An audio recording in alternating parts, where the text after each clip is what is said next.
Ini aku ajar korang macam mana nak komplain. Contoh ni 35 komplain.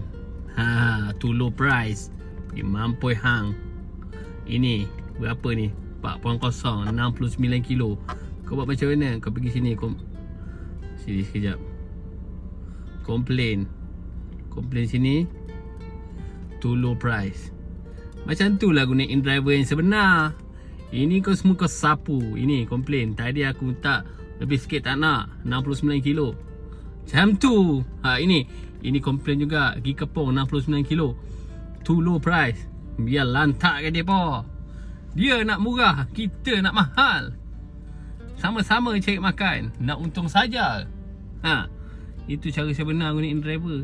Ini kau semua sapu sadut macam tu, memanglah kau dapat job-job yang tai. Apa kau? Tak ada otak kah?